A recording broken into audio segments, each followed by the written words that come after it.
Networking and marketing made simple is for you, the business owner that has a product, service, or message that you truly believe in.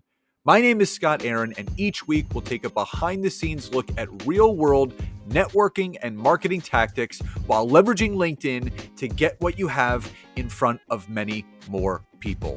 Thanks for spending time with me, and let's get started. Hey, everybody, and welcome back to another episode of Networking and Marketing Made Simple. Super excited for today's episode. As you guys know, Thursdays are interview episodes, and I just first want to say thank you to everyone for continuing to support this podcast and all the positive feedback from all the stories that you hear from all the guests that are on this podcast. And obviously, the idea is to showcase and highlight some of the other experts that are out there that you may not know about, but obviously you will now. So obviously today's episode is centered around book writing, ghostwriting, because you guys have heard my wife and I talk about all the time that one of the best things that you can do to showcase your expertise is having a signature book behind your skill set and your talent. So we're going to talk about all that and more. So Joshua Lisec, welcome to today's episode. Scott, glad to be here. Thank you. So before we talk about, obviously, book writing, ghostwriting, all that stuff within your zone of genius, and for people that are not watching this or listening, we have the same barber, so people can understand what we're both looking at here. The first question I have is, if you had to rewind the tape and press stop at a certain point in your entrepreneurial journey that you feel was that catalytic moment that set you on the path that you're currently and moving forward with, what was that moment for you? It was a moment when I was working full time while writing, professional writing, freelance writing had been kind of my side gig. And there was a moment I'm sitting in a cubicle, a telecommunications company. You know, I'd follow the whole track of going to good school, get good grades, you'll get a good job. And that was not working out with any good whatsoever. But I still had the side hustle. But it wasn't so bad that I was going to quit this full-time job. A lot of people are dealing with this kind of conundrum now. And I was sitting in my cubicle, and there was something that my supervisor had done that caused a delay, caused a bottleneck. And the CEO, the owner of the company, came into my cubicle, and he blamed me for it directly. And he stood there for maybe 2 or 3 minutes. He said, Joshua, because you hadn't done this, this is costing me personally this many thousands of dollars per minute, which is costing me this much tens of thousands of dollars per hour, which is costing me this many hundreds of thousands of dollars every hour. And he just went on until it was in the hundreds of millions of dollars. He said, that's how much you cost me. Are you worth that much? He said. The CEO of this company. And of course, again, context is it was my supervisor who was calling the shots on that particular project. That's when I realized I was very much in the wrong line of work, and I decided, I don't care what it takes, I'm going to make writing professionally work.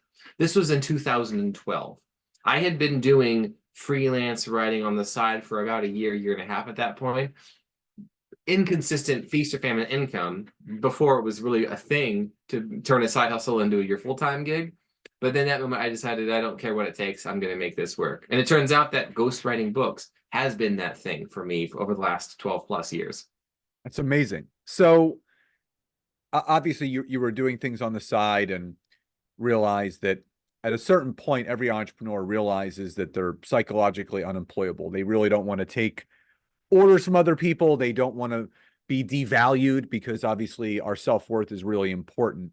When you transitioned into full-time entrepreneurship and really started leaning into that zone of genius with ghostwriting and everything that you've been doing for the last 12 years, what was the biggest hurdle that you had to overcome in doing what you were doing full-time without having the cushion of a full-time job and really being in that full-time feast or famine area of growing your business? A word that's not often used with marketing, self-promotion is proximity. It's proximity, meaning getting into proximity with people who perceive the value of what it is that you offer. And so my proximity moves were first. Well, I'll do lots and lots of networking locally and meeting business owners who might need something written for them. And I did an immense amount of networking locally, regionally, nationally, going to the coast and doing stuff in New York City and in Central and Southern California, and even internationally, doing events in Canada and England. And then eventually and that worked inconsistently. There were some months where it was like, wow, I earned half of this in a year and I earned it in a month. And the next month would be $400, right? That sort of, this is great. I need some consistency if I'm going to have a family one day. And this is still maybe 8, 9 years ago. But then I thought, what about this digital marketing thing? What about this digital marketing thing?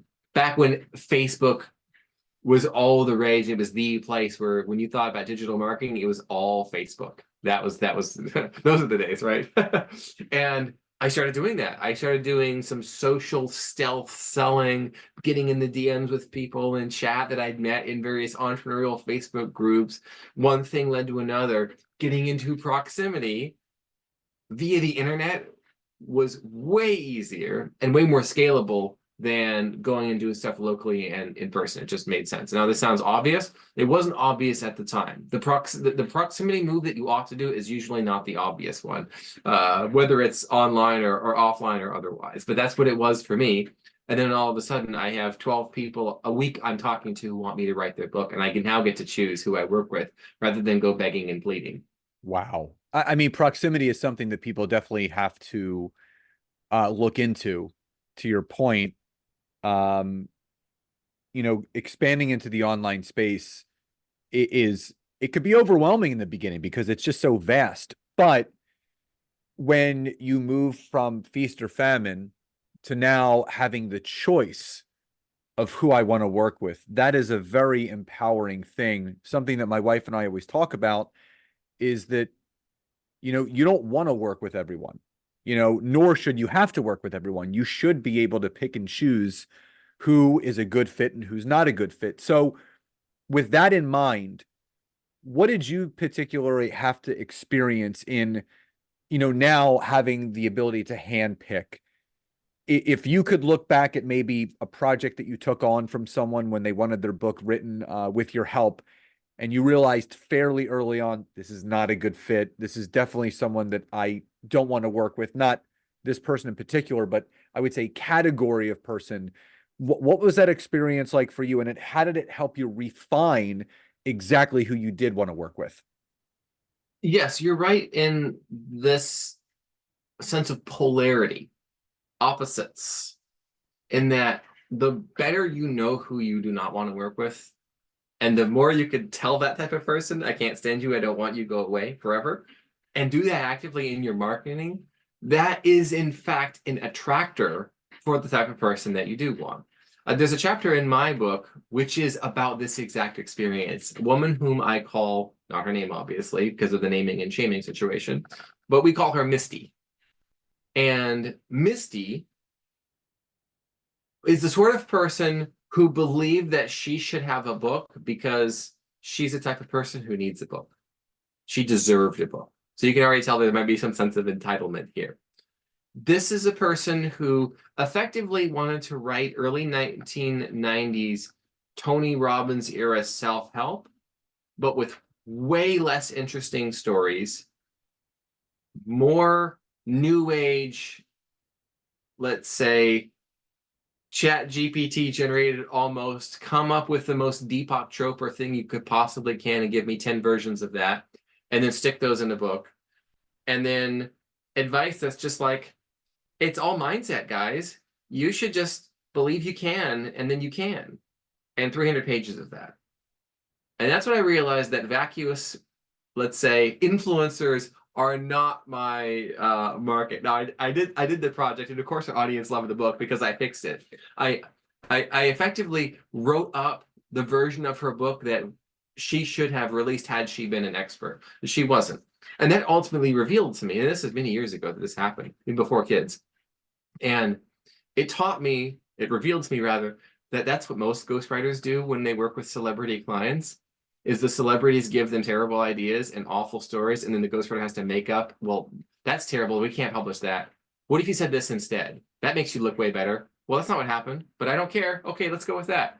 That's a little dirty secret of ghostwriting of public figures that you learn pretty early on. Most public figures' memoirs are fiction. It's interesting, when you talk about um what's inside the guts of a book. So I've self-published 5 books. I have another one coming out in August. I had a book writing coach for my first book, which kind of really helped me understand, because for me, I wanted to write more of a tangible book where as you turn through the pages, you're actually learning something. I didn't want something to be just a bunch of, to your point, a lot of hot air where it was just words, you know? Um, have a positive mindset. You're going to achieve everything. Like I wanted to give people something that they can emotionally attach to, where by the end of that chapter or those pages, they would take some sort of action. And, I got to give you a lot of credit, because obviously you took the foundation of whatever this person wanted to accomplish in a very generic fashion, and sprinkled whatever Joshua sprinkled on it to make it what it was. And obviously, I hope that Misty gave you the credit that you deserve in making that happen. So in realizing who you don't want to work with, when we're talking about ideal clients for you and people that are true experts, and it's something that we believe. We believe if you're going to be an expert. I remember I interviewed Travis Bradberry. He's one of the top voices on LinkedIn. He's got about 3 million followers. He speaks on emotional intelligence, and he wrote his first book about 15 years ago about emotional intelligence. It was called Emotional Intelligence 2.0. And I asked him, I said, in some of the mentors that you've had, what was the best advice they gave you in positioning yourself as an expert? And he said his first mentor said, you want to be an expert? Go write a book on the expert topic that you want to be known for. So you obviously have helped so many people write books. If you then had to start thinking about, these are the people that I really help the best, they're going to get the best results. Where is that person in their business journey as far as being an expert, where they're like, you know what, Joshua, like I could use your help. I need help getting this book out there. Who's that ideal person? Yes, so there is an attorney that I worked with recently. In our conversation at the outset, now there's somebody with deep expertise, but she said to me, Joshua, I'm an expert, but no one considers me the authority because I don't have a book. And it's someone who is accomplished enough to have expertise. They are an expert, meaning they themselves, the private clients they work with, who even will send them referrals in many cases. And they've grown a practice, a clinic, a business, a company, a user base, largely through word of mouth, because the stuff works. They're good at it. But what they tend to not be as great at is naked self-promotion. Or at least the unlocking of the full value of their expertise for the marketplace. And that's why they want to write a book, is because they understand that when you write a book, you're now the authority. You wrote the book on it. That's how it works. So in thinking about, like, and this is what I love, I believe in ghostwriting, because there's a lot of people there's a lot that goes into writing a book. I mean, there's a lot.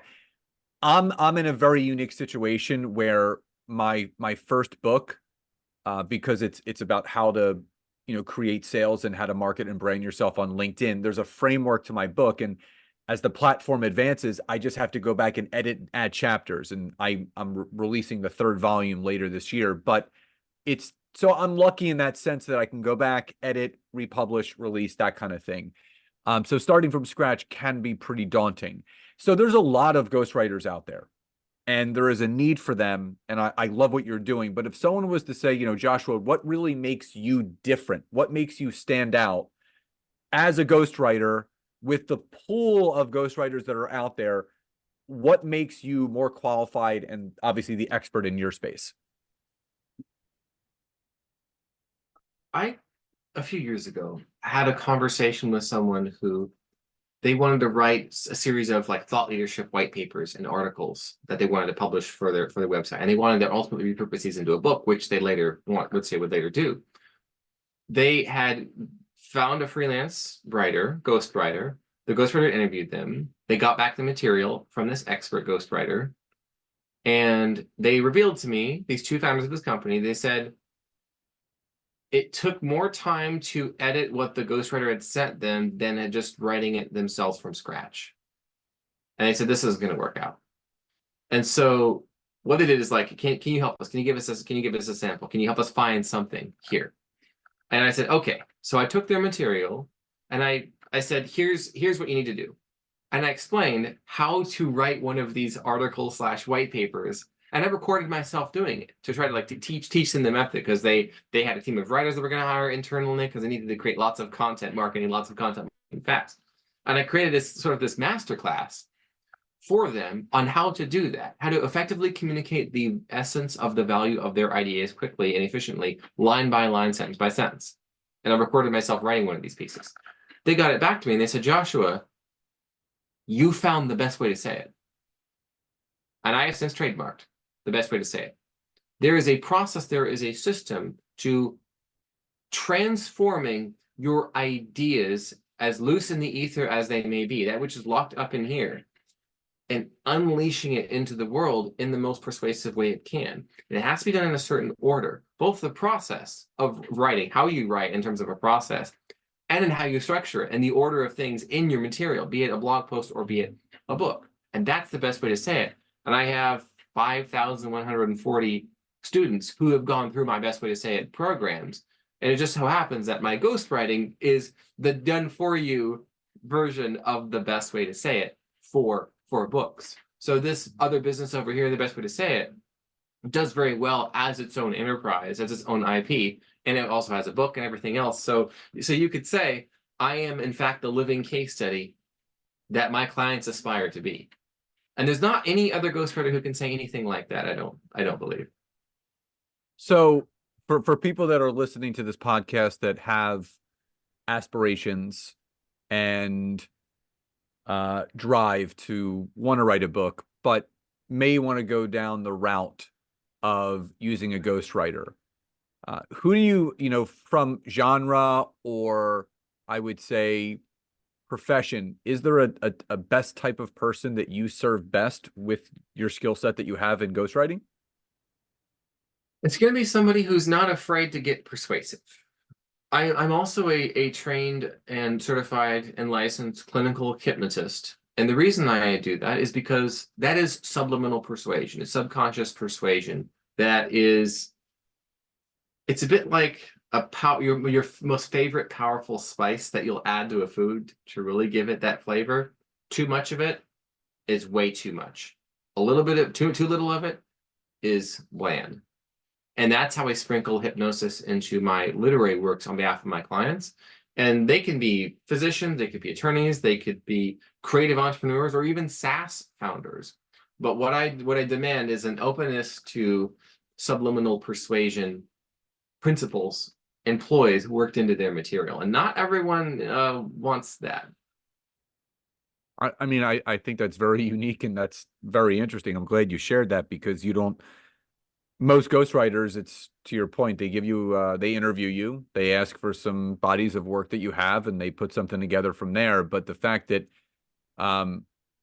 your willingness to use your skill, and for the person on the other side to be willing to be persuasive in the sense of opening up to a deeper subconscious level of maybe some information that on the surface level you wouldn't normally be able to pull, but obviously using one of those superpowers that you has enables that to happen and makes it a very, very non-bland and non-overspiced book, which I think everybody is looking for. They want just the right amount. And I agree wholeheartedly with you on that.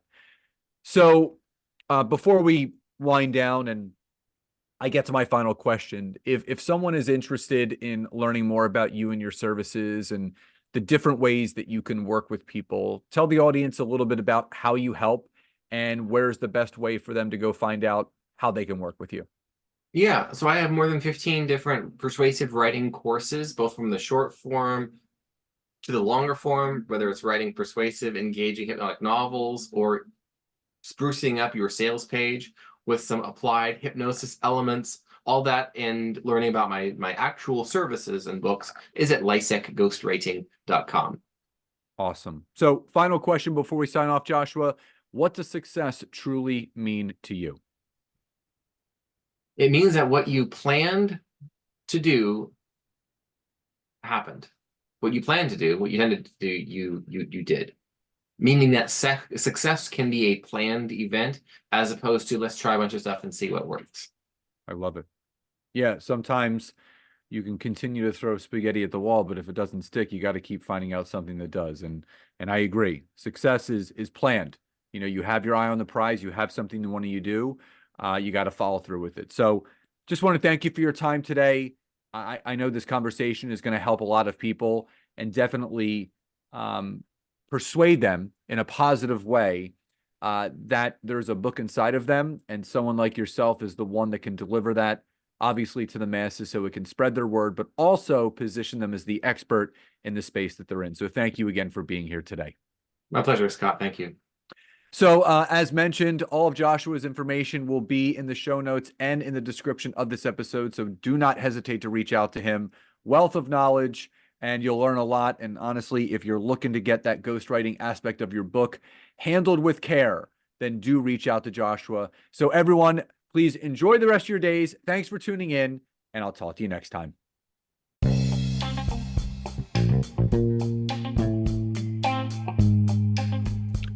Thank you so much for checking out today's episode. If you could, please support this podcast by hopping over to Apple Podcasts, Google Podcasts, Spotify, or any place that you're listening to this. Leave us a rating and review. Let us know what you loved most and what you would like to hear more of.